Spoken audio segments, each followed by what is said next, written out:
imperfecto. Oramos para partir con esta introducción que les di. Padre, gracias. Gracias por esta oportunidad hermosa que tenemos de poder estudiar a tu esposa, de la cual nosotros somos parte.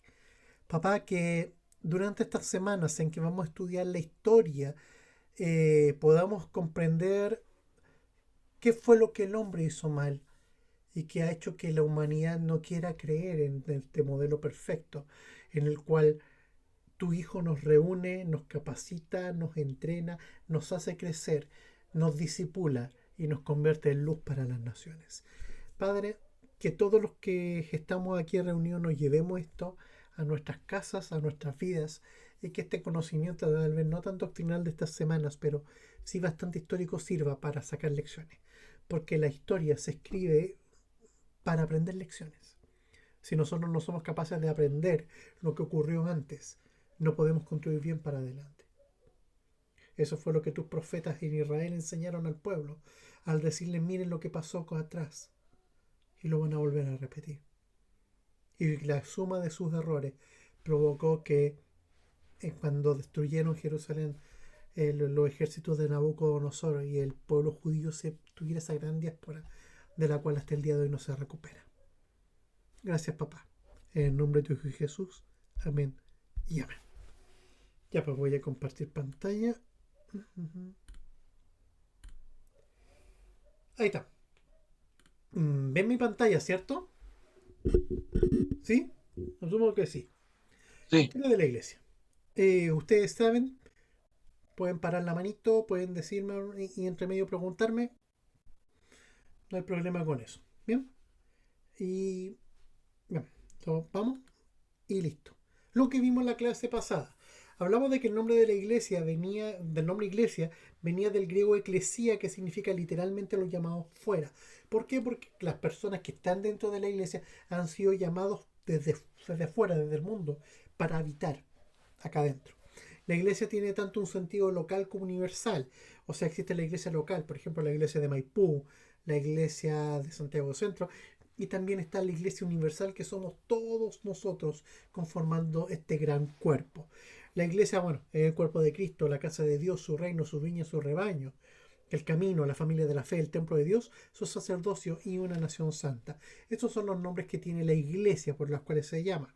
Y también leímos de que las denominaciones nacen en la Reforma y estas se dieron para identificar a cada grupo en torno a su doctrina, a su fundador, al lugar geográfico, al origen, entre otros. ¿Mm? Ahí vimos rápidamente de dónde nacen las denominaciones y obviamente acá vamos a profundizarlo mayormente. Bien, también hablamos de que la Biblia nombra a la iglesia como la iglesia de Cristo o de Jesús o la esposa del Cordero, entre otros. O sea, entendimos de que la iglesia, si se pone otros nombres, como que está descolocada. La iglesia tiene que tener una identificación con Jesucristo. La iglesia también se caracteriza por reconocer a Jesús como su única cabeza, a la Biblia como su única fuente de doctrina y disipula a sus miembros y permite la obra del Espíritu Santo en ellos. Adopta un nombre totalmente cristocéntrico y su estructura interna y sus funciones son tal como enseña el Nuevo Testamento y viven en amor y hermandad.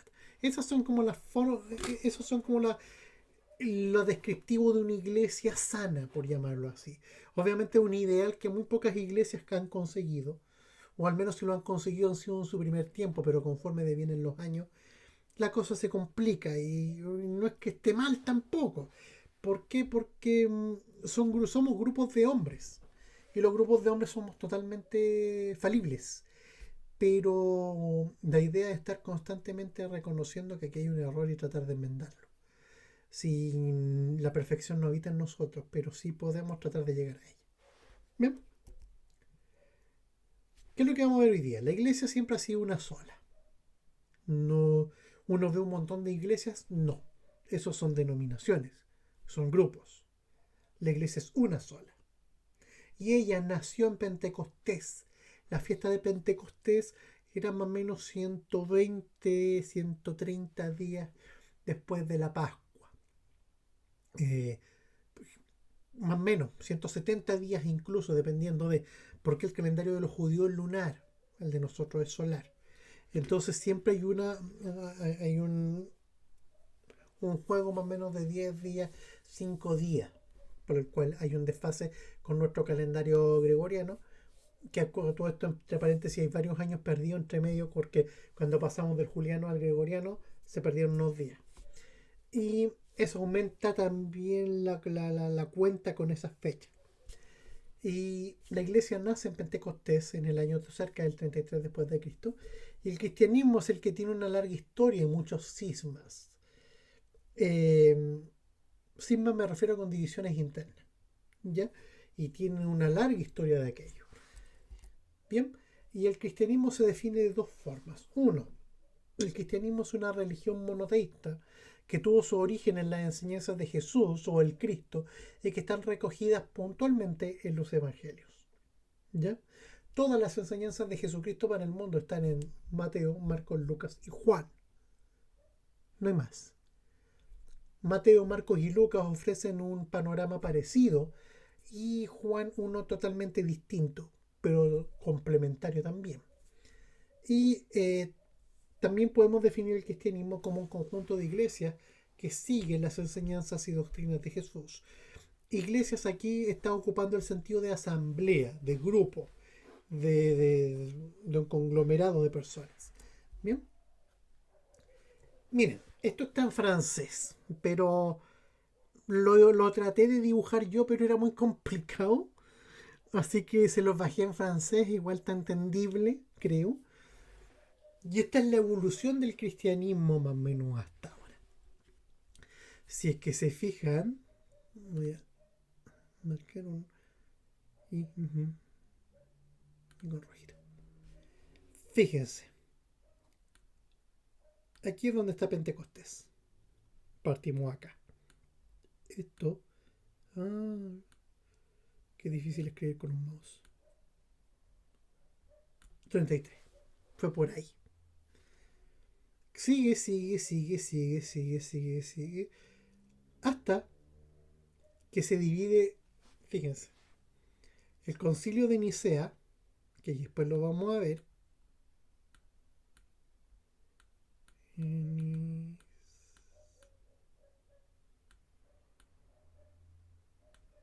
El de Nicea viene como a dividir la agua entre los que son arrianistas, esta corriente, y los que apoyan el credo niceno, que es que más o menos el mismo credo que nosotros todavía conocemos.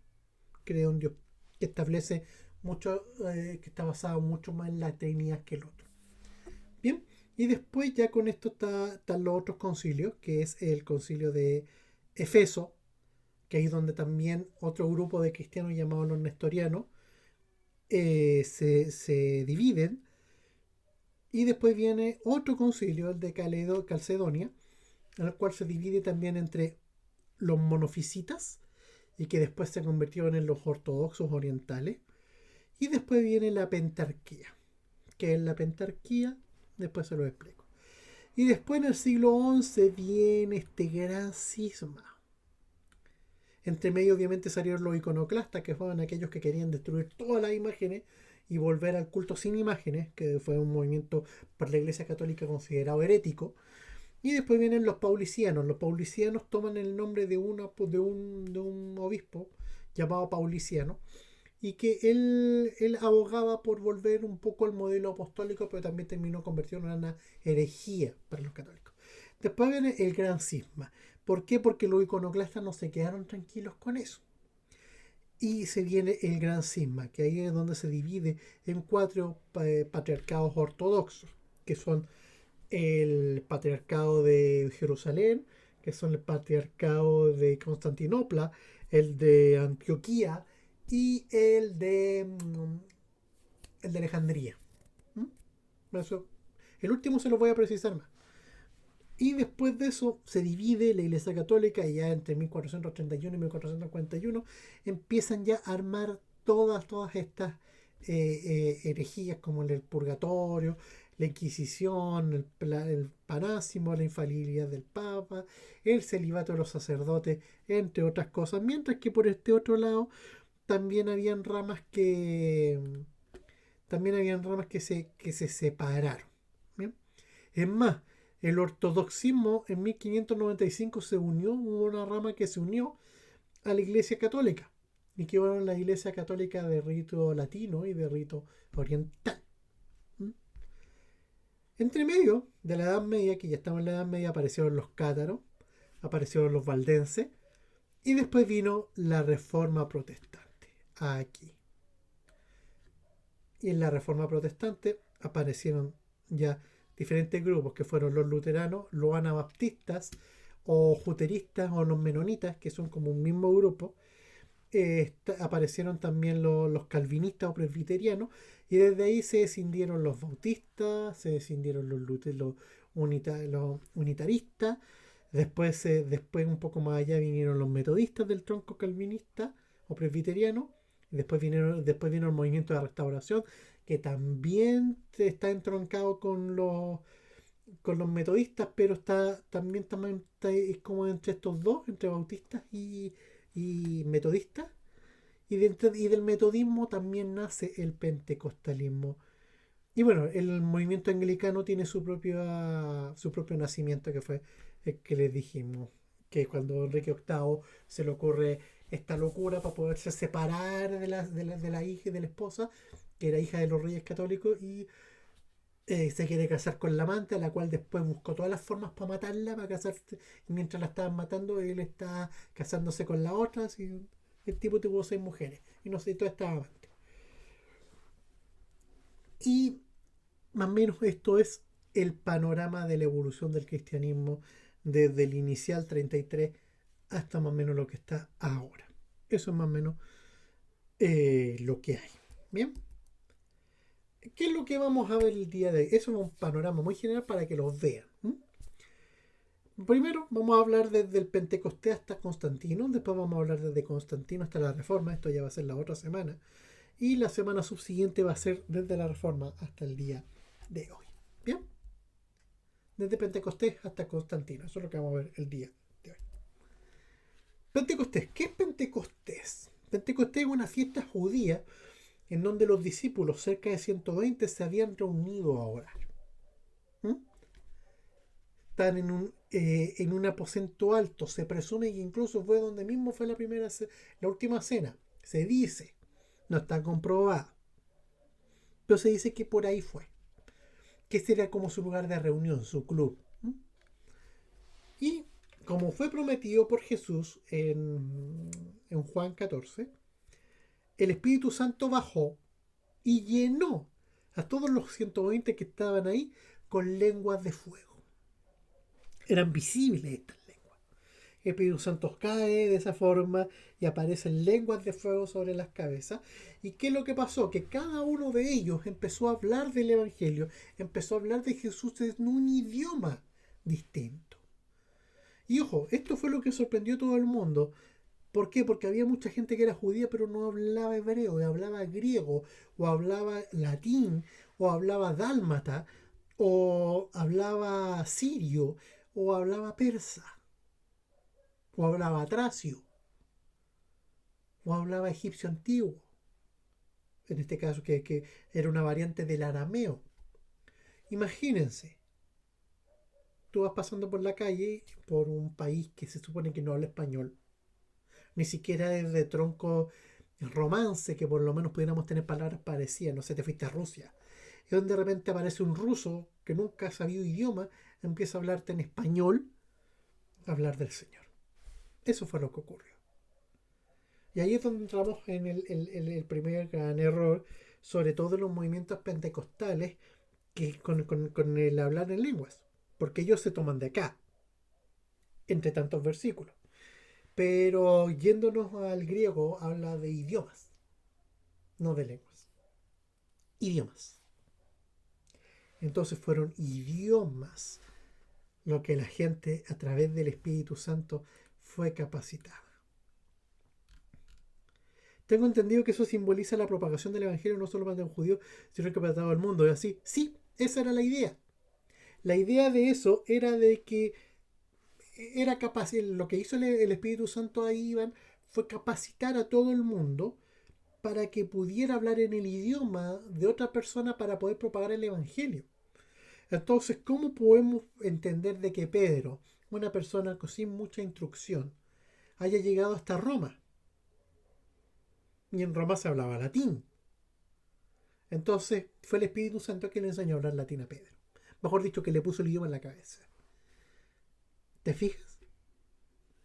Pablo no, Pablo es otro caso aparte. Pablo sabía griego, sabía latín, lo más probable es que supiera tracio, y que también hablaba arameo y hablaba hebreo, porque el tipo era oculto, letrado y había estudiado con el mejor profesor de la época. Pero fue eso, se propagó el evangelio ahí. ¿Por qué? Porque la idea de la iglesia era hacerse universal.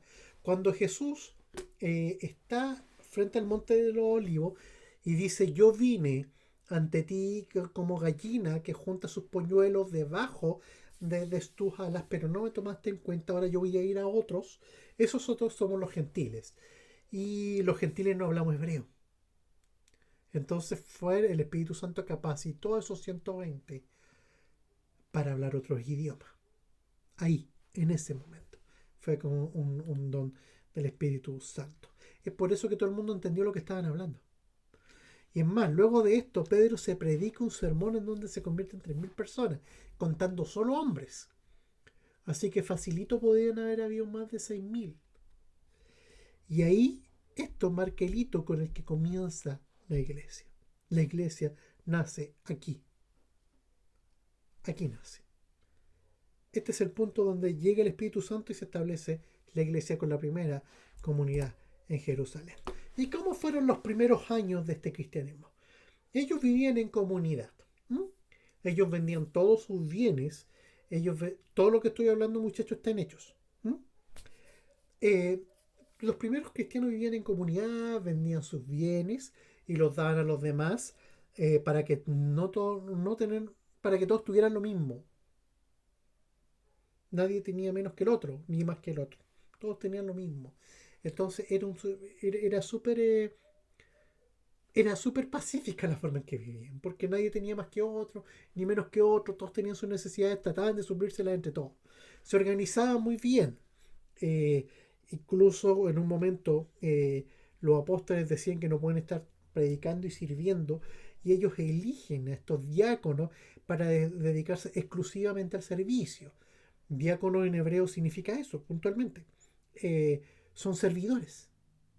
Así, mayordomo. Eso es. No es el concepto de diácono así como, sobre todo en las iglesias pentecostales se da de que los diáconos son casi pastores. No, no, no, no, no. Los diáconos sirven. Los diáconos son los que barren. Los diáconos son los que están enfocados a ese tipo de tareas. Y los otros son los que dirigen.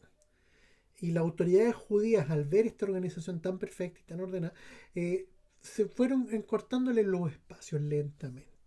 Caifás seguía estando a la cabeza del Sanedrín y no le hacía la vida muy fácil a los primeros cristianos.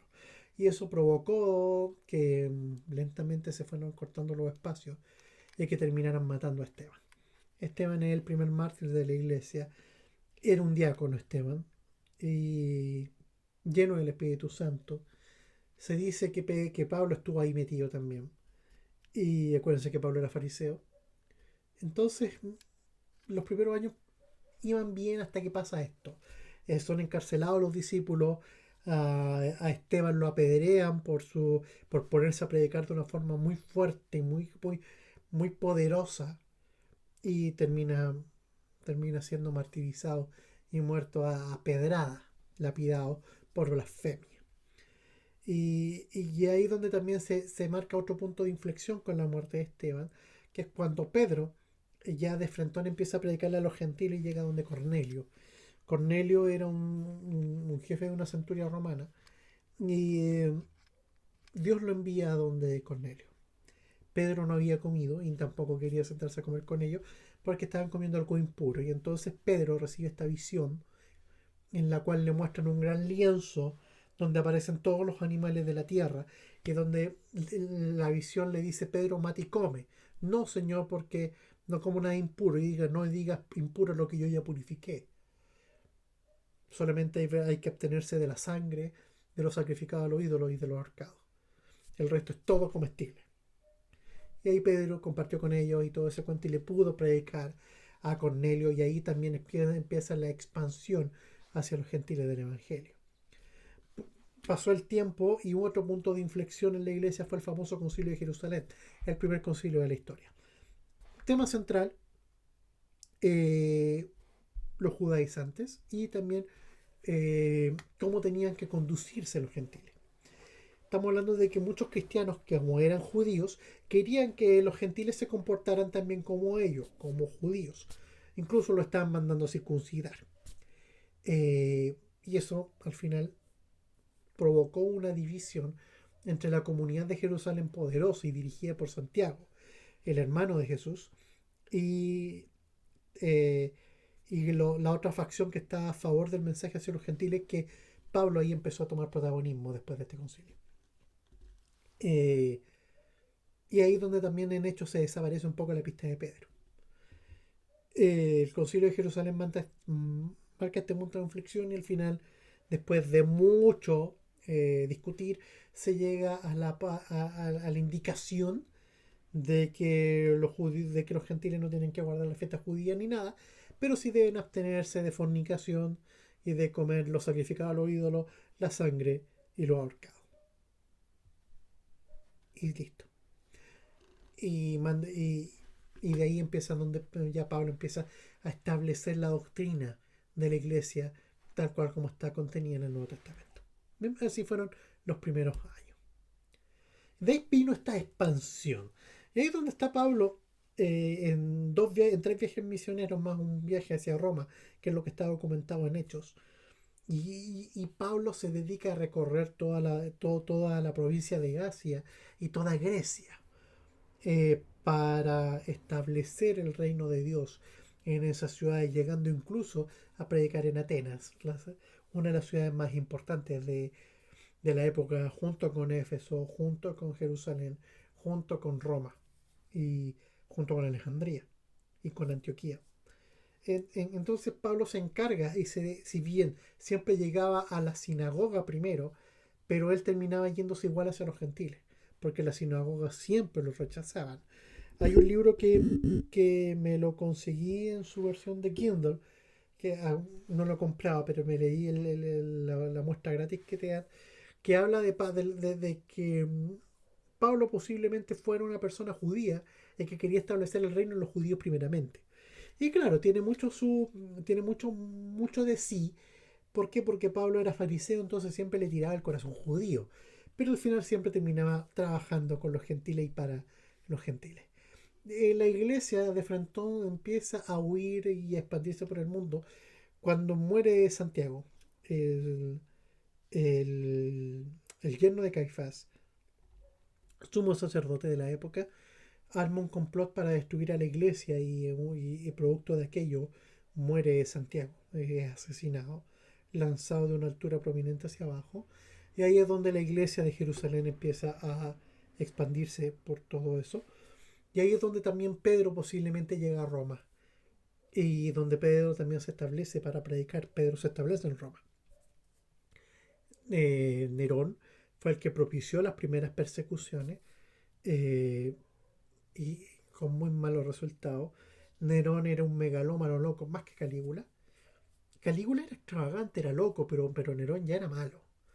Nerón era incestuoso, estaba enamorado de su mamá, con claros fines sexuales, con sus hermanas también.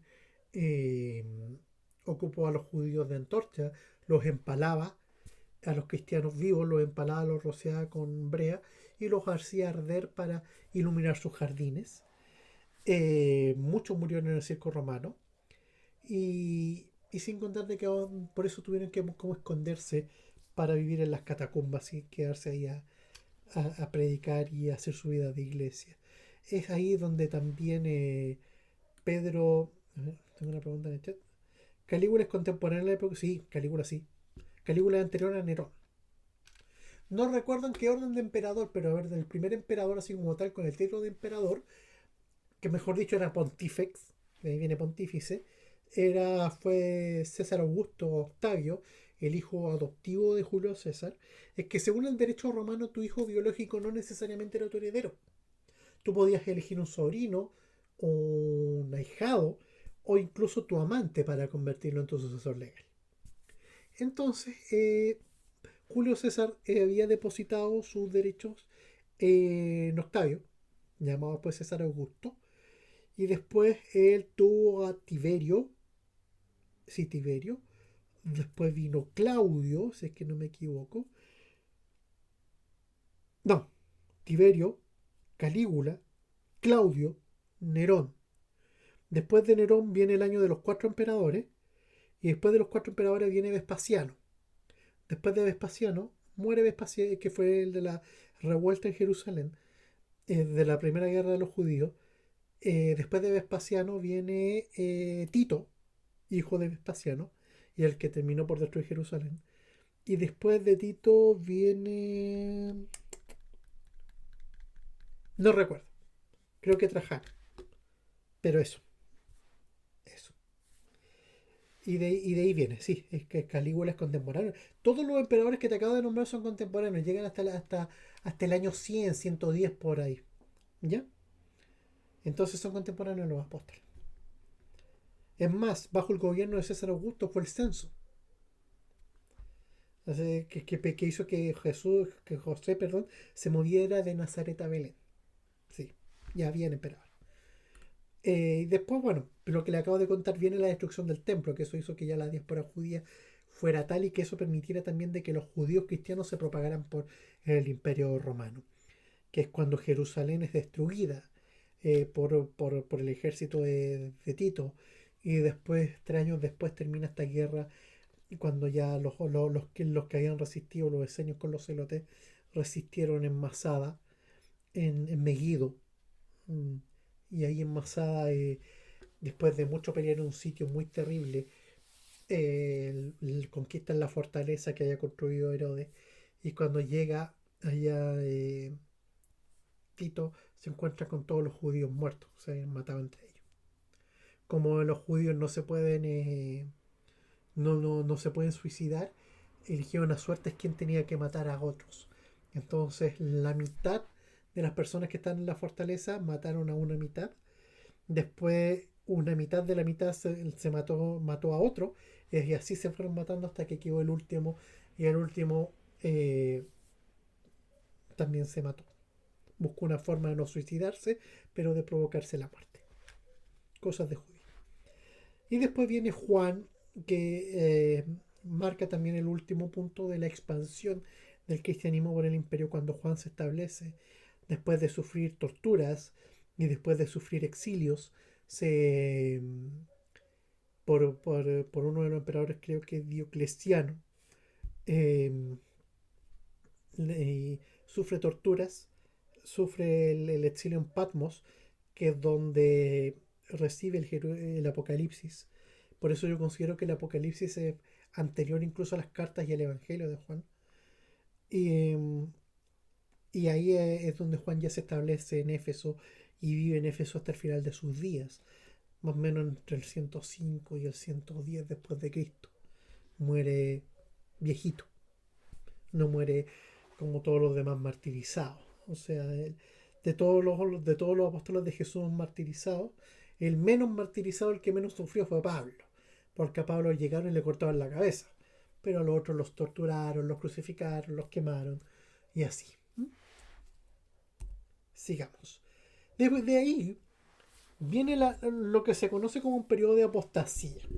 Esta fue profetizada por Pablo cuando le dice a Timoteo que en los últimos tiempos que ya la apostasía estaba viviendo ahí, y la apostasía como tal sigue estando. Es más, la apostasía nace aquí, ya estaba naciendo en la época de los apóstoles, y que sería la causante de que la iglesia hasta el día de hoy, siglo XXI, más o menos entradito ya, eh, siga desviándose cada vez más de su diseño original. ¿Mm?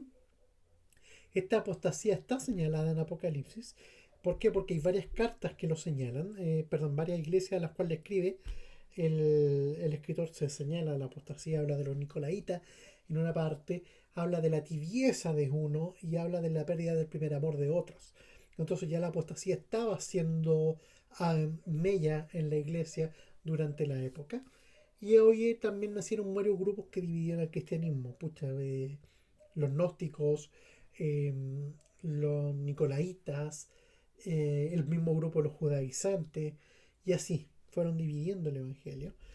Y eso también se debió mucho a las famosas escuelas de pensamiento que existieron, muy griegas. Está esta escuela que es como muy de Pedro, que está como también esta escuela muy de judíos primitivos, que es como la que postulaba Santiago, muy judía. También está esta escuela paulina, que fue la que sentó las bases doctrinales de la iglesia. Y está esta corriente mucho más filosófica, la escuela joánica, que se va como más en lo filosofal del evangelio, como una forma de vivir, como una forma más espiritual de vida, que algo más tangible. ¿Mm? Y eso también provocó división en el cristianismo de la época. Y al comienzo el gnosticismo que dice que Jesús era divino, no hombre, y que le da mucha importancia al logos por sobre la encarnación, y otras cosas que después se los voy a definir con mayor detalle. Y eso provocó esta apostasía y que marcó el final de la época apostólica y el inicio de la época que yo le llamé la de los discípulos, que también se le llaman padres apostólicos porque tuvieron contacto directo con uno o más apóstoles de Jesús. Estos eran escritores porque escribieron cosas. Por ejemplo, está Clemente de Roma, que incluso él escribió una carta que se incluyó en algunas versiones más antiguas del Nuevo Testamento, como la pudimos ver en la introducción del Nuevo Testamento, cuando hicimos el ciclo Conociendo la Biblia. Esa clase todavía no la subo, así que no la busquen en YouTube, pero el material lo tengo. Ignacio de Antioquía también fue discípulo de Pablo. Papías de Herápolis, que se dice que pudo haber sido eh, conocido de Pablo y también conocido por Felipe, Policarpo de Esmirna, por Juan, y a los autores hasta ahora desconocidos de la Didache o Didaqué, como que llamarle, que es un compendio como de muchas doctrinas bíblicas aplicadas a la vida diaria. La carta de Diogneto, que la he leído, pero igual es bastante bueno leerlo. Todos estos escritos están gratis en internet. Si quieren, los leen. Les va a ayudar un montón. Y el pastor de Hermas. El pastor de Hermas es muy lindo. Eh, es como una versión primitiva de la jornada del peregrino de John Bunyan. Así que de verdad que se lo recomiendo. Léanse todo esto. Sino que está todo gratis por internet. Algún día los voy a conseguir, los voy a enchular un poco, les voy a poner los loquitos de León de Judá y los voy a poner en la sección de descargas que estamos habilitando. ¿Ya? La Didaqué. ¿Qué es la Didaqué? La Didaqué era una especie de... Déjenme poner esto acá, que me está molestando. ¿Quién será? Para las cuestiones que me llaman. La Didaqué viene siendo como una especie de enseñanza de los 12 apóstoles. Eh, Mire, fue más o menos compuesta después de la destrucción del templo, más o menos, y que fue encontrada por ahí por 1873. Unos arqueólogos la encontraron. eh, y fue escrita por un grupo llamado los didaquistas. De ahí viene la palabra como didáctico, porque era una forma de entregar el conocimiento. Eh, Todavía no se puede datar muy bien de cuándo viene, pero más o menos la didaqué viene siendo como... Tiene tres secciones, tiene un epílogo, tiene como una especie, una sección moral, donde habla de cuestiones morales y de cosas éticas. También tiene una segunda parte más litúrgica, y tiene otra que habla del bautismo, los ayunos, la Eucaristía, que es la cena del Señor, y la oración. Y también tiene otra parte más escatológica, que tiene que ver con elementos típicos que podemos leer en Apocalipsis, como la salvación, el final de los tiempos, las tribulaciones y las pruebas. O sea, habla de tribulaciones. O sea, las tribulaciones, vivir las tribulaciones como iglesia, era parte de la iglesia primitiva. O sea, ellos no entendían de que tenían que vivir tribulación antes de que viniera el Señor de vuelta. Y el retorno de la venida del Señor sobre las nubes. Eso más o menos, de eso trata la idea que... Y después viene la epístola de Clemente. La epístola de Clemente me queda junto con el libro de Enoch. Son los libros que yo me enojo de por qué nos sacaron del canon. Debieron haberse quedado ahí, no sé por qué nos sacaron. La epístola de Clemente es escuchar a Pablo. Eh, epístola de Clemente a los romanos. Búsquenla por internet si la quieren leer. Y se la recomiendo, muy buena. Y habla de eso. En la epístola de Clemente tiene que un mensaje hacia los romanos en la cual expone fundamento doctrinal muy basado en el pensamiento de Pablo. ¿Bien? Me detuve más un poco en la Didaqué porque la Didaqué tiene mucho del pensamiento de la iglesia primitiva, de cómo ellos vivían y de cómo ellos entendían el mundo, y cómo ellos entendían la salvación sin tener la Biblia completa. Entonces ahí tenemos un claro testimonio de cómo ellos pensaban en lo moral, en cómo era la iglesia y en los acontecimientos finales. Ahí está cómo entender la iglesia antigua en su completitud. Después vinieron los padres de la iglesia. Es un grupo de sacerdotes, teólogos y escritores, todos cristianos o obispos en su mayoría, que van desde el siglo I hasta el siglo VIII. Sus escritos conforman un conjunto de doctrinas que se considera testimonio de la fe y ortodoxia del cristianismo. Para, para varias ramas del protestantismo, incluyéndome, no creo que yo sea una rama, pero en mi pensamiento a eso me refiero, yo lo considero así, son escritos emanados de la patrística, o sea, de padres, de gente que son testimoniales, corroborativos en la medida que, que se pasan por la Biblia. ¿A qué me refiero yo, por ejemplo? Los padres de la iglesia son considerados fuente doctrinal para el catolicismo. Para la iglesia protestante, no. Sirven para datar cosas históricas, sirven para aprender cosas, sirven para entender contextos, pero no son doctrinales. Porque la doctrina de la iglesia está en el Nuevo Testamento. No hay más. A menudo los padres de la iglesia tuvieron que dar respuesta a cuestiones súper difíciles que le pasaron en la época. Por ejemplo, cosas morales, cosas teológicas. Todavía vivían persecuciones, peleas internas entre ellos, producidas por herejías que pasaban, y un montón de cosas y de divisiones que tuvieron dentro de la iglesia de los primeros años de vida después de que mueren el último de los apóstoles, en este caso Juan. Eh, dentro del padre de la iglesia hay un grupo que se llama apologistas, de, de apología. Los padres apologistas se les conoce a aquellos padres de la iglesia que surgieron a finales del siglo II cuando ya habían muerto los discípulos de los apóstoles y no había mayores referencias a la vida de Jesús directamente. Por ejemplo, no sé, Clemente fue discípulo de Pablo, entonces tenía una primera fuente para oír. No sé, los que eran discípulos de Juan escuchaban a Juan hablar de Jesús directamente, pero ya habían muerto hasta esa generación. Y en esta etapa los cristianos solo tenían como referencia la escritura y la tradición apostólica, y por ello lucharon para hacer frente a los peligros que estaban apareciendo en esa época, eh, producto de la... Oh, ¿qué dice? Oh, ¿qué dice? Me perdí. Oh, me fui. Oh, me perdí. Ahí está.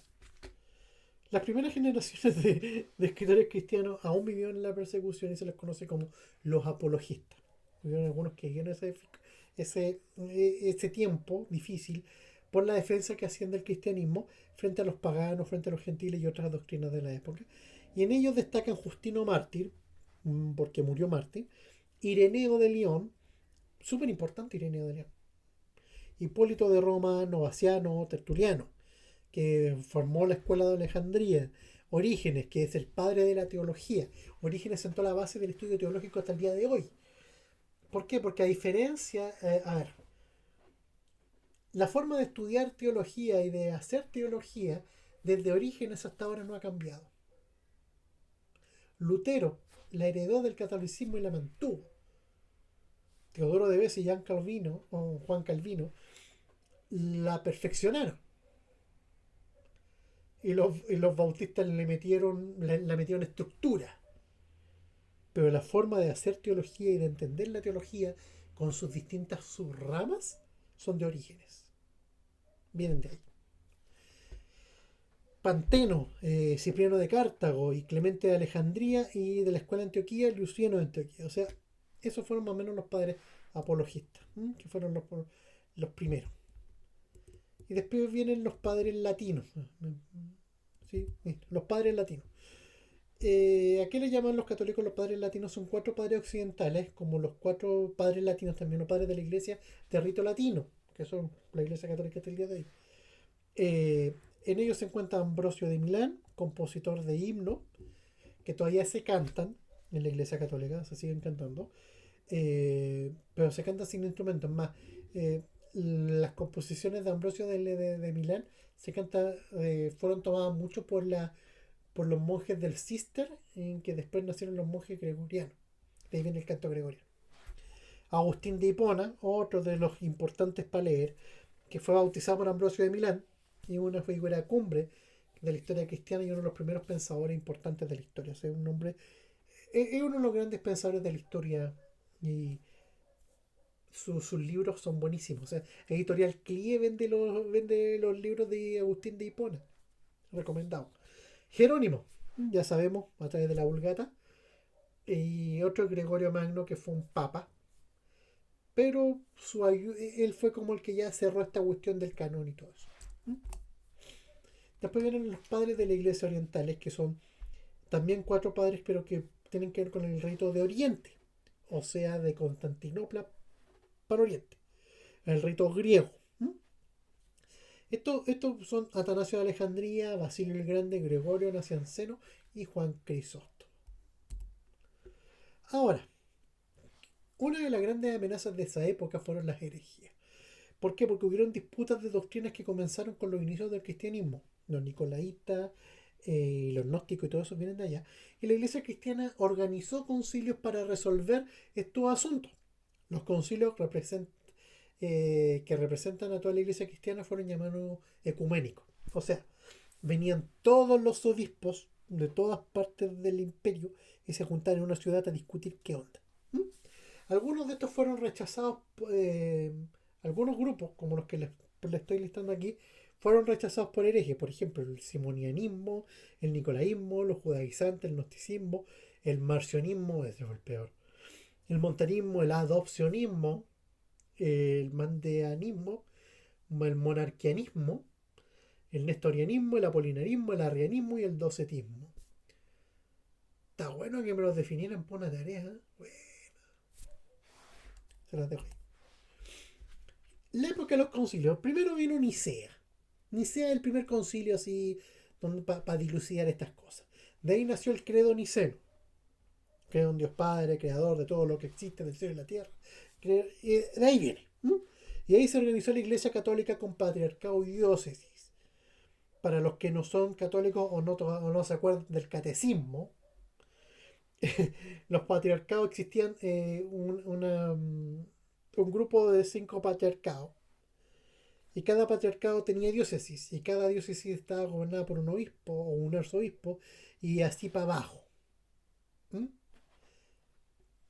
Modelo triangular. El modelo de la iglesia es horizontal. Después viene en Éfeso, que es donde nace ya el catolicismo propiamente tal, donde se separan de la iglesia persa. Los persas vivieron su vida aparte. Y ahí aparece esta herejía más grande, demoníaca, llamada teología de la Madre de Dios, donde ya declaran a María Madre de Dios, no simplemente una mujer que fue bendecida con la oportunidad de traer a Jesús al mundo.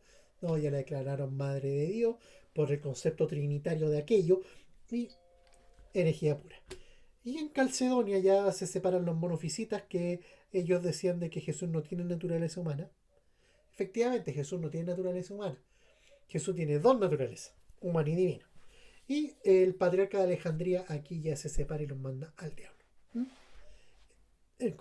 Estos son los concilios que terminan por destruir el cristianismo apostólico como tal, y ya la apostasía está totalmente desatada.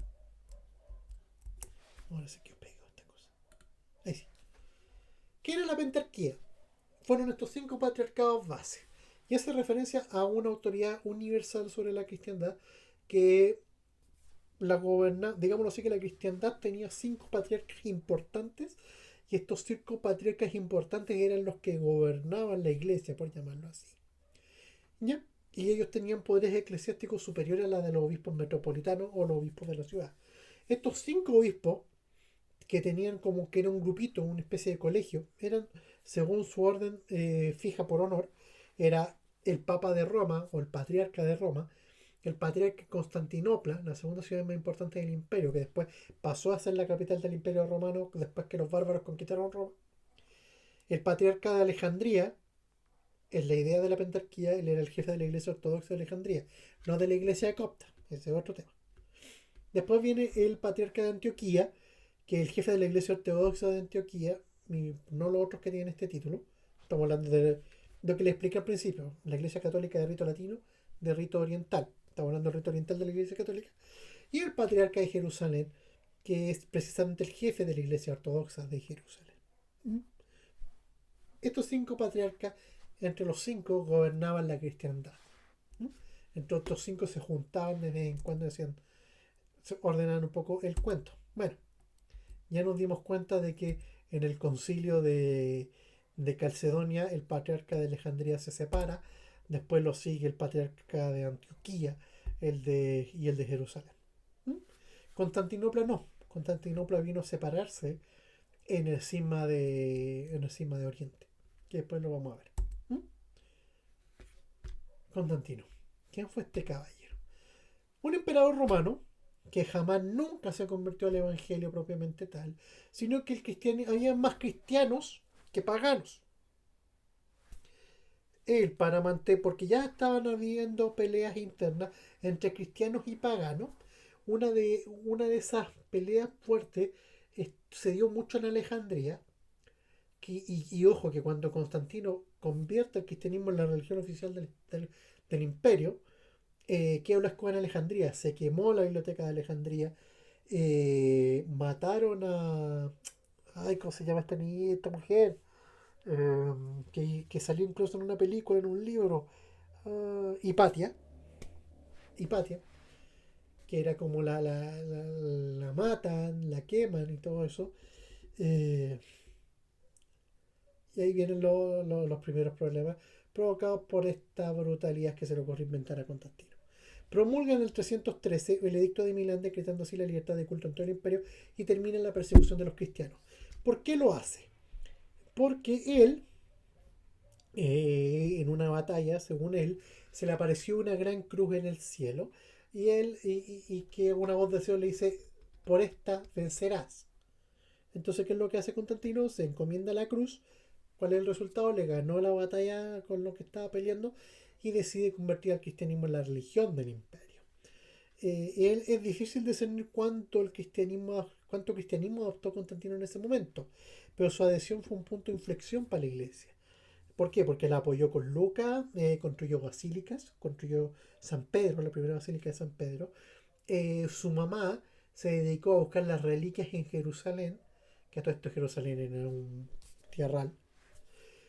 Otorgó privilegios, por ejemplo, eh, las iglesias no pagaban algunos impuestos, esas cosas, y promovió a algunos cristianos algunos cargos importantes y también les devolvió todas las propiedades confiscadas, o sea, les dio, les dio chipe libre.